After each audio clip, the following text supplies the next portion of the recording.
ఆలూరు మండల కేంద్రంలో ఓ యువకుడు తాగిన మైకంలో బీరు సీసాతో బస్సు డ్రైవర్పై దాడికి యత్నం చేసి వీరంగం సృష్టించారు. ఆలూరు నుంచి నందిపేట వెళ్తున్న ఆర్డినరీ బస్సుపై ఆలూరు మండల కేంద్రానికి చెందిన బంజా జాన్ అనే యువకుడు తాగిన మత్తులో రాత్రి సమయంలో ఆర్టీసీ బస్సును అడ్డుకున్నాడు. దీంతో ఆర్టీసీ డ్రైవర్ మరియు ప్రయాణికులతో వాగ్వాదానికి దిగాడు. చేతిలో బీరు సీసా పట్టుకుని బస్సు హెడ్లైట్ పగలగొట్టి డ్రైవర్పై దాడికి యత్నించాడు. వెంటనే స్థానికులు పోలీసులకు సమాచారం అందించడంతో పోలీసులు నిందితులను అదుపులోకి తీసుకుని విచారణ చేపట్టారు. డ్రైవర్ ఫిర్యాదు మేరకు కేసు నమోదు చేసి దర్యాప్తు జరుపుతున్నామని, ప్రయాణికుల సాక్షుల విచారణతో నిందితులపై కేసు నమోదు చేయడం జరిగిందని పోలీసులు స్పష్టం చేశారు. చట్టపరమైన చర్యలు తీసుకొని నిందితుడికి శిక్ష పడే విధంగా చూస్తామని అన్నారు.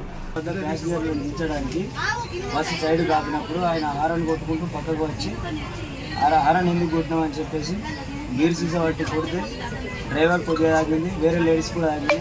ఇష్టరహితంగా ఆడాలని బూతులు కూడా మాట్లాడినాడు.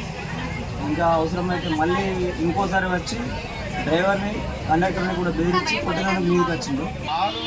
ఊరు బయట అండి అరణ్ వర్క్కుంటూ వస్తున్నామని చెప్పేసి నా మీద రాశాడు సార్. నేను అంబేద్కర్ కాడ బండి ఆపి ప్యాసింజర్ తీసుకున్నా సార్.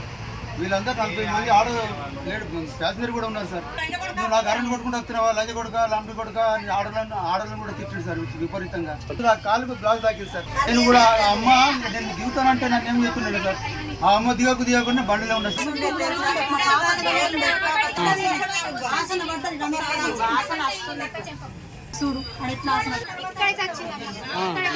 అట్లాంటి ఇంకొకటి చేయాలంటే భయపడేటట్టు శిక్ష కావాలని పోలీస్ వాళ్ళకు కూడా వాళ్ళకి అమ్మలు అక్కలు మతం అయితే మా బాధలు అర్థం చేసుకుంటారు. పోలీస్ వాళ్ళకు నా విజ్ఞప్తిగా భావిస్తున్నా. నేను నాకు నచ్చింది చెప్తున్నా.